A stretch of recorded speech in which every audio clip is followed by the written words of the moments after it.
lane splitting and lane filtering. So this is going to be coming from my perspective, and I live in Pennsylvania.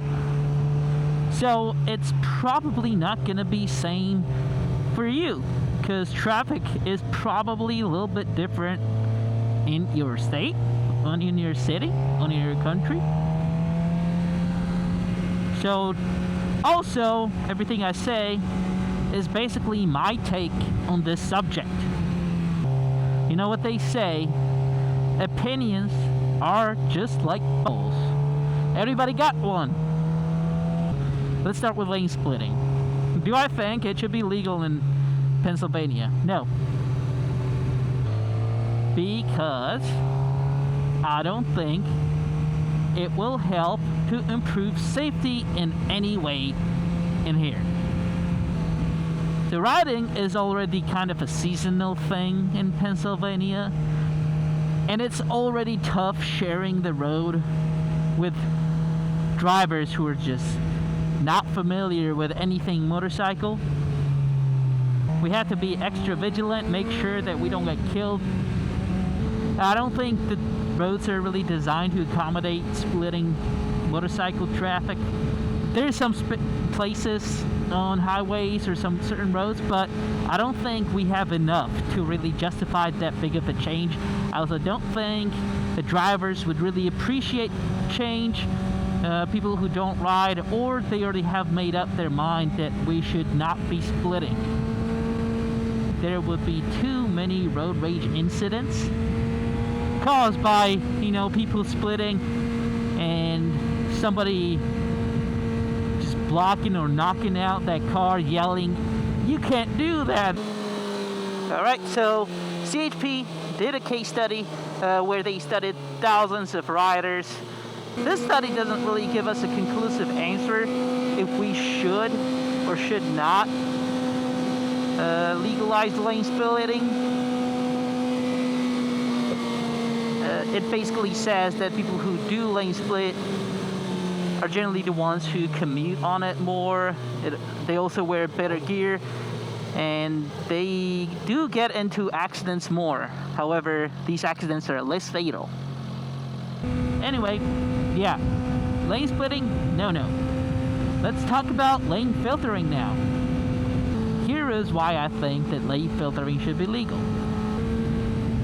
You can do it safely without really being worried about crazy drivers, because you're going at slow speeds and you're passing everybody at almost like a walking pace.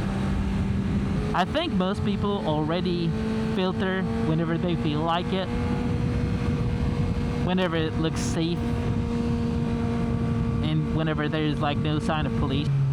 From what I've seen in Pennsylvania, police is pretty chill when it comes to lane filtering, as long as you don't do anything that's like straight up unsafe to do.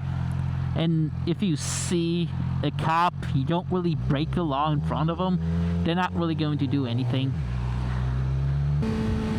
When we ride, we can't really ride the same way we drive. That's why we kind of move around, use our agility to our advantage.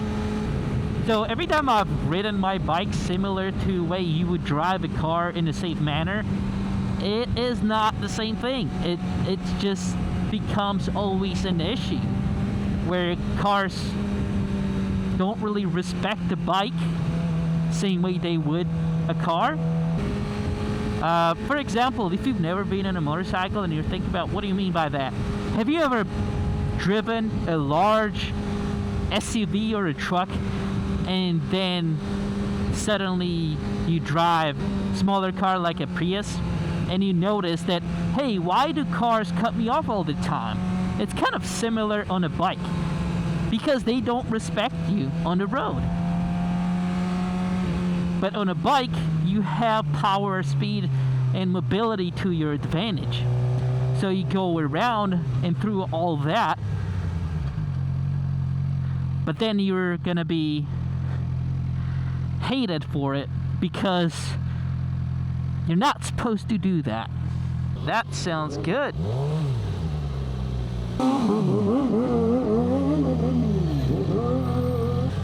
So, as you guys saw, even though it is illegal, a lot of people still go through traffic, and the sports bike riders aren't really too concerned about it being illegal.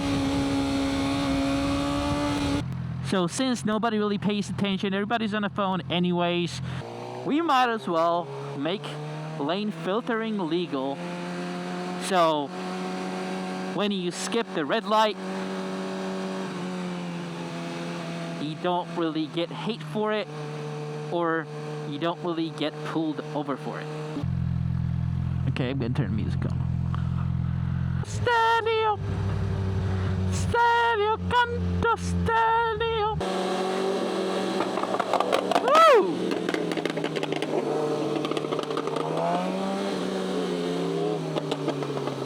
Did you hear that? That sounds good.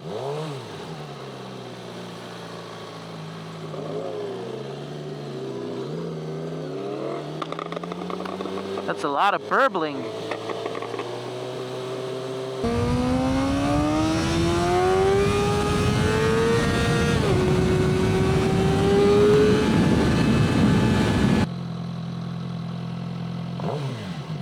Oh, it's the same guy.